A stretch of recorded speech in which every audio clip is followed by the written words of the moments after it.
Dès que le brouillon américain sur le Sahara occidental a circulé, Pékin, Moscou et Alger ont sonné l'alarme avec une sévérité qu'on ne leur connaissait guère. Le texte, dont quelques morceaux ont mystérieusement atterri dans les colonnes de la presse mondiale, affichait sans gêne un appui manifeste à l'annexion marocaine, tout en reléguant aux oubliettes, avec un mépris assumé, le droit sacré du peuple sahraoui à choisir son destin. Ce même droit que les lois internationales et les résolutions onusiennes protègent, au moins sur le papier, depuis 4 décennies. Une claque diplomatique qui n'est pas passée inaperçue. Pour bon nombre d'observateurs chevronnés, ce projet ressemble à s'y méprendre à un tour de passe-passe diplomatique, made in USA, une manœuvre à peine voilée, pour donner un vernis de légitimité aux ambitions marocaines sur le terrain, en profitant des fissures dans le consensus mondial et du chaos ambiant qui secoue le Maghreb et le Sahel-Washington. Semble jouer une carte bien connue, celle de l'imposition tranquille, sous couvert de réalisme stratégique. À peine le projet américain rendu public que Pékin, Moscou et Alger sont montés au créneau sans détour ni faux-semblant. Les 3 capitales unies, par une même défiance envers les diktats unilatéraux de Washington et fidèles à leur posture de défense des causes qu'elles jugent légitimes, n'ont pas tardé à tirer la sonnette d'alarme. Pour elles, ce texte ne relevait pas d'un simple désaccord technique, mais d'un virage inquiétant, une dérive majeure qui trahit l'esprit même du processus de paix supervisé par l'ONU dans le dossier sahraoui. À New York, dans les couloirs feutrés de l'ONU, des diplomates, rapporte Marc, l'ambassadeur russe, n'a pas mâché ses mots. Pour lui, la proposition américaine est tout sauf neutre, bancale, partiale et politiquement toxique. Moscou, a-t-il martelé, ne cautionnera jamais un texte qui piétine le droit du peuple sahraoui à décider de son avenir. Et de rappeler avec une fermeté glaciale que le Conseil de sécurité n'a pas vocation à devenir la salle de contrôle des ambitions impériales. La Chine, fidèle à sa ligne rouge diplomatique, souveraineté intacte et autodétermination non négociable, n'a pas tardé à exprimer son rejet sans appel du projet américain. Son émissaire à l'ONU a tiré la sonnette d'alarme pour Pékin. Ce texte n'est rien de moins qu'une tentative risquée de forcer une issue unilatérale en foulant aux pieds le droit international. Et d'ajouter avec gravité qu'aucune superpuissance, aussi influente soit-elle, ne peut reconfigurer les faits. Le Sahara occidental reste un dossier de décolonisation inachevé, et seul un référendum libre encadré par les Nations Unies peut trancher l'avenir du territoire. L'Algérie, fidèle à son héritage révolutionnaire et pilier indéfectible du combat sahraoui, n'a pas perdu une seconde. En véritable chef d'orchestre diplomatique, Alger a activé son réseau international à haute fréquence, appel stratégique à Moscou, consultation avec Pékin, mobilisation des capitales africaines et latino-américaines, sans oublier les poids lourds du Conseil de sécurité. Son représentant à l'ONU, dans une déclaration aussi cinglante que solennelle, a prévenu tenter de faire passer un tel projet, c'est tourner le dos aux principes fondateurs des Nations Unies et saboter les engagements moraux envers les peuples encore sous domination. Et de marteler que le peuple sahraoui, toujours privé de ses droits élémentaires, ne doit pas être trahi par l'oubli ou la lâcheté internationale. C'est dans une atmosphère électrique et sous haute tension que le Conseil de sécurité s'est réuni en catimini, convoquant une session spéciale en dehors de son agenda habituel. La Russie, occupant la présidence tournante, tenait les rênes de cette rencontre exceptionnelle, centrée sur 2 points brûlants, le très controversé projet américain et l'avenir du mandat de la MINURSO, la mission onusienne censée superviser le référendum au Sahara occidental. Selon des confidences diplomatiques, L'échange n'a rien eu d'un débat feutré, les joutes verbales ont fusé, et l'ambiance, paraît-il, a rapidement viré à l'orage. Le front du refus s'est vite dessiné, Chine, Russie, Algérie, épaulés par plusieurs membres non permanents, ont claqué la porte au nez du texte américain. De l'autre côté, le Royaume-Uni a opté pour la voie du silence stratégique, en s'abstenant, tandis que la France, toujours aussi insaisissable dans ses choix, a joué la carte du soutien, voilée au Maroc, dissimulée derrière le masque poli d'une soi-disant solution pragmatique. Selon plusieurs témoins oculaires des échanges, cette séance aurait battu tous les records de crispation diplomatique observés ces dernières années. Les lignes rouges ont été posées avec clarté. Le diplomate russe, implacable, a prévenu valider ce projet américain, reviendrait, ni plus ni moins, à dynamiter le processus de paix piloté par l'ONU. Son homologue chinois, tout aussi ferme, a insisté sur un principe fondamental: sans consensus, toute décision ne peut qu'aggraver les fractures existantes. Du côté algérien, le ton était grave. Le représentant d'Alger a brandi l'un des piliers de l'Union africaine, l'intangibilité des frontières héritées de la colonisation. Légaliser une extension territoriale marocaine, a-t-il souligné, reviendrait à piétiner ce fondement et à mettre en péril l'équilibre de tout un continent. L'Algérie n'a pas cantonné sa riposte au couloir de Manhattan. En parallèle des tractations à l'ONU-Alger, a déployé une contre-offensive diplomatique d'envergure sur tout le continent africain et au-delà. L'Union africaine, où la question sahraoui reste un point de tension majeur, a servi de levier principal. Le ministère des Affaires étrangères algérien a multiplié les consultations, enchaînant les échanges avec des capitales du sud, d'Abuja à Hanoï, de La Paz à Addis Abeba. Objectif, souder un rempart international face à l'ingérence américaine et rappeler que le droit international n'est pas optionnel même pour les puissants.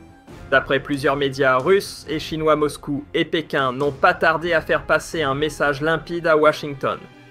Tout projet qui passerait sous silence le droit inaliénable du peuple sahraoui à décider de son destin est voué au rejet immédiat. Et les deux géants ne s'arrêtent pas là. En coulisses, ils peaufinent une contre-proposition bâtie sur les fondations juridiques de l'avis rendu en 1975 par la Cour internationale de justice. Un rappel au droit clair et net, le Sahara occidental n'a jamais été une terre sans maître, et seul le peuple sahraoui détient la légitimité souveraine sur ce territoire disputé. Ce bras de fer diplomatique n'est pas sans rappeler d'anciennes passes d'armes au Conseil de sécurité, où les États-Unis avaient déjà tenté en vain de faire passer des résolutions taillées sur mesure pour le Maroc. À chaque tentative, le trio Moscou-Pékin-Alger s'était dressé comme un rempart infranchissable. Et voilà que le scénario se répète. Mais cette fois, les cartes ont changé de main. Washington, dont l'influence s'effrite en Afrique, tente de regagner du terrain en s'accrochant à la question sahraoui, épaulé par Paris-Rabat et quelques capitales arabes dociles. Problème le monde de 2025 n'est plus celui d'hier. Les rapports de force ont basculé et l'unilatéralisme made in USA n'impressionne plus grand monde. Fini le temps où Moscou et Pékin jouaient les observateurs prudents sur la scène mondiale. Aujourd'hui, les deux géants n'hésitent plus à prendre les devants, portés par une ambition claire, bâtir un nouvel équilibre planétaire, fondé sur la souveraineté des États et l'égalité réelle entre les nations. Leur refus du projet américain ne se limite donc pas à un geste de solidarité envers Alger ou les Sahraouis. Il s'inscrit dans une stratégie bien plus vaste, endiguer l'avancée de l'OTAN et freiner l'ancrage occidental au Maghreb, tout en verrouillant l'accès de l'Afrique aux velléités hégémoniques. En d'autres termes, barrer la route à une militarisation du Sahara occidental aux couleurs de l'Occident. Côté marocain, on a vite sorti le parapluie verbal l'opposition. Juste une différence de point de vue, rien de dramatique. Une tentative habile de sauver la face mais qui n'a trompé personne. car pour de nombreux analystes internationaux, c'est bel et bien un camouflet cuisant pour Rabat et ses soutiens.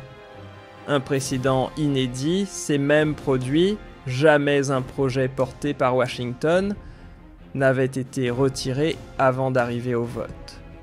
Un tel recul, aussi silencieux que symbolique, révèle une vérité gênante pour les Américains. Ils ne font plus consensus, même sur leur terrain d'influence traditionnel. Clap de fin sans vote. Lorsque la séance s'est terminée, les États-Unis ont discrètement remballé leur projet, repoussant toute tentative de soumission à une date indéterminée, autrement dit au calendrier diplomatique. Face à un mur infranchissable formé par le trio Russie-Chine-Algérie, appuyé par une coalition de pays africains et latino-américains, Washington a préféré battre en retraite avant même d'oser franchir le seuil du vote. Une sortie en douce qui inscrit cette manœuvre avortée dans le cimetière déjà bien rempli des tentatives échouées de légitimer coûte que coûte l'occupation marocaine du Sahara occidental. Un vent nouveau souffle sur les couloirs de l'ONU. Fini l'époque où Washington dictait sa ligne sans être contrarié. Le paysage multilatéral se transforme et avec lui les rapports de force. L'alliance montante, Pékin, Moscou, Alger, s'impose désormais comme un contrepoids redoutable ramenant sur le devant de la scène les principes longtemps relégués souveraineté, des États primauté du droit et légitimité des peuples. Résultat, les décisions unilatérales autrefois imposées sans débat se heurtent désormais à une résistance organisée solide et de plus en plus difficile à contourner. Aux yeux d'Alger, ce coup d'arrêt imposé à Washington n'a rien d'anodin, c'est une victoire nette du droit sur les rapports de force. Dans une déclaration sans détour, le porte-parole du ministère algérien des Affaires étrangères a averti que jamais l'Algérie n'acceptera que les droits du peuple sahraoui soient ni bafoués ou relégués au rang de monnaie d'échange diplomatique. Il a tenu à rappeler une ligne de principe. Si l'Algérie n'est pas directement impliquée dans le conflit, elle se considère pleinement engagée dans la défense des causes justes et plus encore du droit inaliénable des peuples à la liberté. Pour bon nombre d'experts en relations internationales, la posture d'Alger solidement épaulée par Moscou et Pékin ne relève pas d'un simple réflexe régional, mais d'une lecture fine des rapports de force mondiaux. Ce qui se joue au Sahara occidental va bien au-delà d'un duel local entre Rabat et le Front Polisario. Il s'agit d'un théâtre d'affrontements idéologiques bien plus large. D'un côté, l'ordre néocolonial qui tente de se recycler sous de nouveaux habits. De l'autre, le combat toujours actuel des peuples pour leur émancipation, leur souveraineté et leur dignité. Marqué à jamais par les cicatrices laissées par la colonisation française, l'Algérie porte dans son ADN politique une allergie viscérale à toute forme de domination étrangère. Pour Alger, tolérer une nouvelle emprise sur le sol africain reviendrait à ouvrir la boîte de Pandore d'une fragmentation du continent, un scénario de balkanisation qu'elle rejette catégoriquement. Du côté américain, les intentions sont limpides. Asseoir une influence durable en Afrique du Nord pour faire contrepoids à la montée en puissance russo-chinoise, tout en renvoyant l'ascenseur au puissant lobby pro-israélien. Fidèle soutien de Rabat depuis le rapprochement officiel entre le Maroc et Tel Aviv.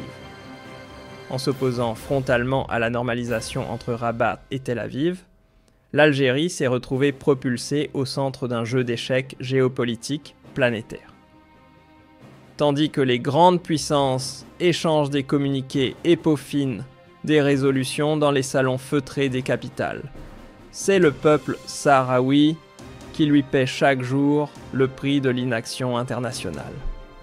Sur le terrain, l'occupation continue, la répression s'intensifie et le silence du monde pèse lourd. Le Sahara occidental lui souffre dans l'ombre des tractations diplomatiques. Et soudain, dans les camps poussiéreux de Tindouf, comme dans les rues silencieuses des territoires sous occupation, une lueur s'est rallumée. Le refus catégorique d'Alger, de Moscou et de Pékin de cautionner le projet américain a redonné un souffle d'espoir à tout un peuple laissé trop longtemps en marge. Pour les Sahraouis, ce sursaut diplomatique marque peut-être le début d'un retour de leur cause au centre des préoccupations internationales. Le représentant du Front Polisario à l'ONU ne s'y est pas trompé. Il a salué ce geste comme un triomphe de la légalité sur l'arbitraire de la justice, sur le silence. Ce qui vient de se jouer autour du projet américain sur le Sahara occidental dépasse de loin les querelles de vocabulaire diplomatique ou les ajustements de mandat de la MINURSO. Ce n'était pas un simple échange technique à huis clos, c'était le reflet brut d'un monde en mutation. À New York, ce qui s'est affronté, ce sont deux visions opposées de l'ordre international, d'un côté la primauté du droit et la voix des peuples, de l'autre l'arrogance d'une puissance qui persiste à croire qu'elle peut écrire seule le destin des autres. Un choc frontal entre légitimité collective et domination unilatérale. Ce qui vient de se passer est plus qu'un simple épisode diplomatique, c'est un tournant. Le temps où Washington imposait sa feuille de route sans être contesté appartient clairement au passé. Aujourd'hui, un trio inattendu mais redoutablement cohérent. Alger, Moscou et Pékin s'élèvent comme un rempart moral et politique face à l'unilatéralisme occidental. Et ceux qui n'y voient qu'un réflexe conjoncturel se trompent lourdement. Ce moment marque quelque chose de bien plus profond, l'avancée irréversible vers un monde multipolaire où ce ne sont plus les armes ni l'intimidation économique qui tracent les lignes rouges, mais des principes fermes portés calmement, mais fermement, par ceux qui refusent de plier. À l'heure où les récits sont manipulés, où les sanctions remplacent le dialogue, et où les alliances militaires redessinent les cartes du monde à coups de pression, le non catégorique de Moscou-Pékin et Alger au projet américain, ne relève pas d'un simple désaccord. C'est une prise de position puissante, un cri souverain, collectif face à l'uniformisation autoritaire. Un rappel que le droit international n'est pas mort, et que certains peuples debout refusent de plier le genou. Ce geste n'a rien de passager. Il naît d'une mémoire forgée dans la douleur de la domination. La Russie et la Chine en connaissent chaque rouage, elles en ont subi les conséquences pendant des décennies. Quant à l'Algérie, elle n'oublie pas sa libération du joug colonial français, reste gravé dans sa chair nationale comme un serment vivant. Ce refus, c'est l'écho de cette histoire transformée en posture morale sur la scène mondiale. Ce n'est pas seulement une affaire de diplomatie, c'est une affaire de mémoire. L'Algérie, façonnée par son propre passé de lutte contre l'oppression, porte une sensibilité rare aux injustices que subissent encore d'autres peuples. C'est cette mémoire vive qui donne du sens et surtout de la force à sa posture actuelle sur la scène internationale. Par sa voix, Alger rappelle une vérité que beaucoup tentent d'oublier: la justice internationale ne se résume pas à de beaux principes écrits sur du papier glacé, elle est le socle indispensable à toute paix durable. Et dans ce cadre, le dossier du Sahara occidental n'a rien d'un simple litige régional. Ce n'est pas un désaccord périphérique, mais le prolongement d'un processus de décolonisation resté inachevé. Un point de bascule, un révélateur. Ce conflit est devenu à lui seul un test moral majeur, soit les Nations Unies tiennent leurs promesses, soit elles trahissent les idéaux qu'elles prétendent incarner. Depuis un demi-siècle, le droit du peuple sahraoui à décider de son propre destin est gravé noir sur blanc dans les textes les plus solennels, résolutions des Nations Unies, avis de la Cour internationale de justice, déclaration de l'Union africaine. Tout y est. Et pourtant, ce droit reste comme figé dans le marbre des promesses non tenues. Bloqués par les jeux d'influence, troqués contre des intérêts économiques, étouffés par la lâcheté diplomatique de ceux qui prêchent la liberté, mais ferment les yeux quand elle dérange leurs alliances. Le Sahara occidental lui attend toujours que la justice cesse d'être une idée pour redevenir un acte. En claquant la porte au projet américain, Moscou, Pékin et Alger ont lancé un message clair: la Charte des Nations Unies n'est pas un instrument taillé sur mesure pour les ambitions d'une seule superpuissance. Leur refus unanime porte en lui une ambition bien plus vaste: faire émerger un monde où chaque pays, peu importe son poids sur la scène internationale, peut faire entendre sa voix. Un monde où l'indépendance nationale ne se brade pas, où les peuples ne sont plus des pions sur l'échiquier géostratégique. Cette vision séduit un Sud global de plus en plus désillusionné par des décennies de domination morale économique et militaire occidentale. Elle rallie ceux qui aspirent à un ordre fondé sur le respect mutuel, l'égalité réelle et la coopération.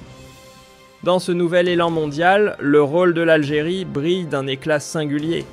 Fidèle à son héritage non aligné, elle s'est toujours faite la voix des nations oubliées dans les grands salons diplomatiques, mais aujourd'hui, elle dépasse ce rôle historique pour incarner une boussole morale dans un monde en perte de repères. En se dressant aux côtés du peuple sahraoui, l'Algérie ne défend pas un simple territoire, elle défend l'un des fondements les plus sacrés du droit international, celui des peuples à choisir librement leur avenir.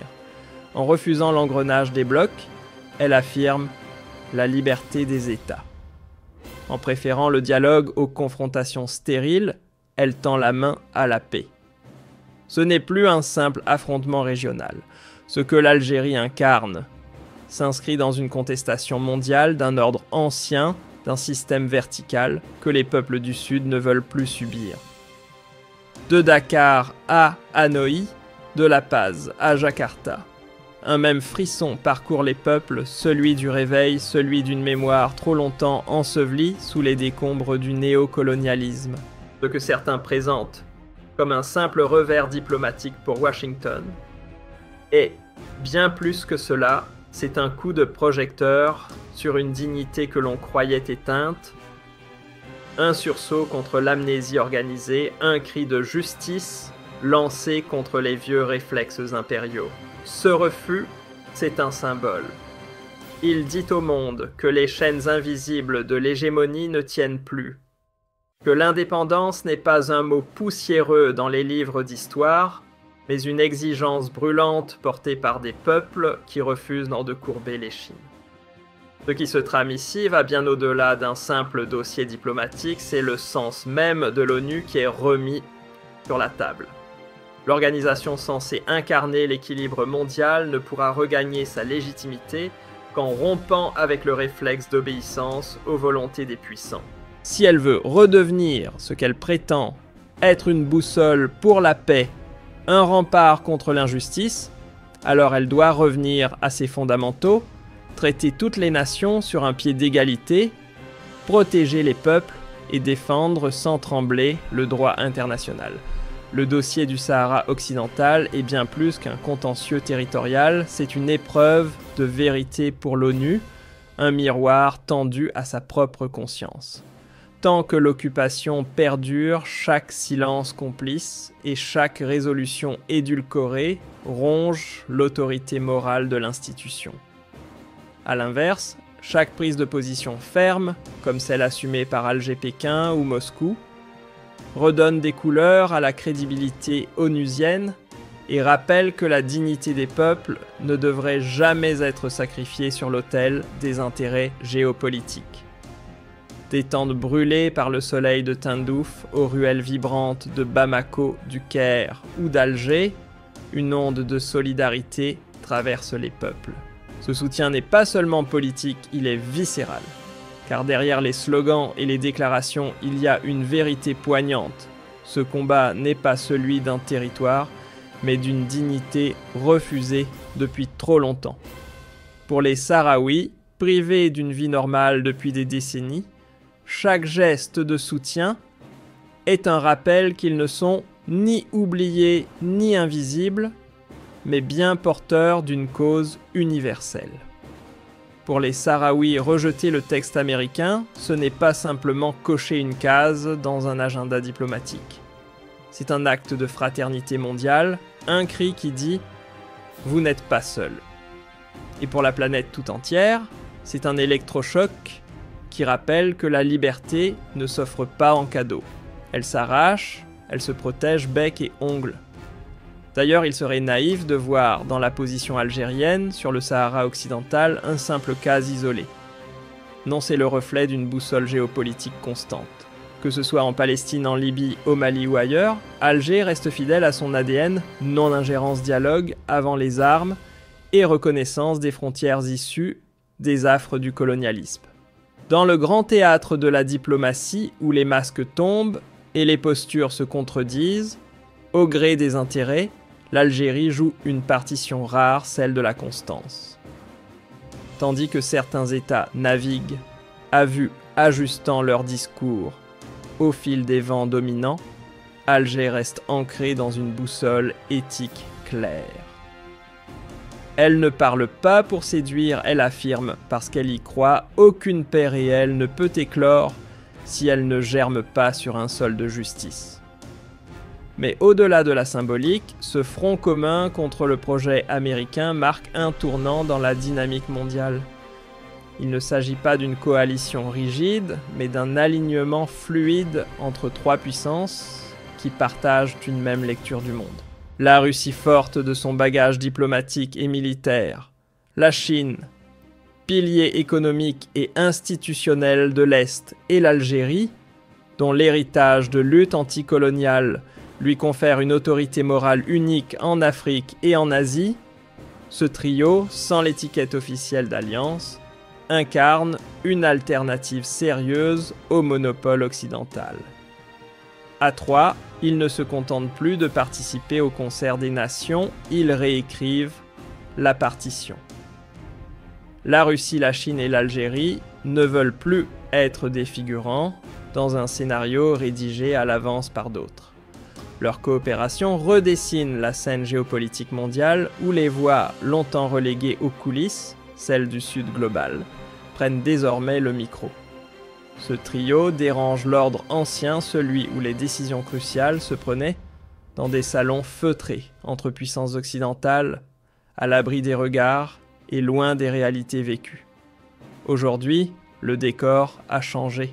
Désormais, aucune manœuvre d'envergure ne peut se jouer sans composer avec cette nouvelle pluralité d'acteurs affirmés. Les spectateurs silencieux d'hier deviennent les protagonistes du moment. Et c'est peut-être là le vrai bouleversement de notre époque, la montée en puissance d'un droit universel, la lente mais irréversible démocratisation des rapports entre nations et la réhabilitation d'un idéal qu'on croyait perdu, celui d'une justice mondiale au service des peuples, pas des puissances. Ce n'est pas une simple défaite diplomatique pour Washington. Non, c'est le révélateur d'une époque en mutation. Le rejet du projet américain n'a rien d'un imprévu, c'est le fruit d'un système qui s'essouffle. À force de manier la menace comme argument et le chantage comme méthode, certains découvrent que la corde finit par casser. La planète a changé de fréquence. Les peuples éveillés, connectés, n'avalent plus les vieilles recettes néocoloniales servies sous cellophane. L'obéissance automatique n'est plus au menu, la résistance éclairée prend le relais.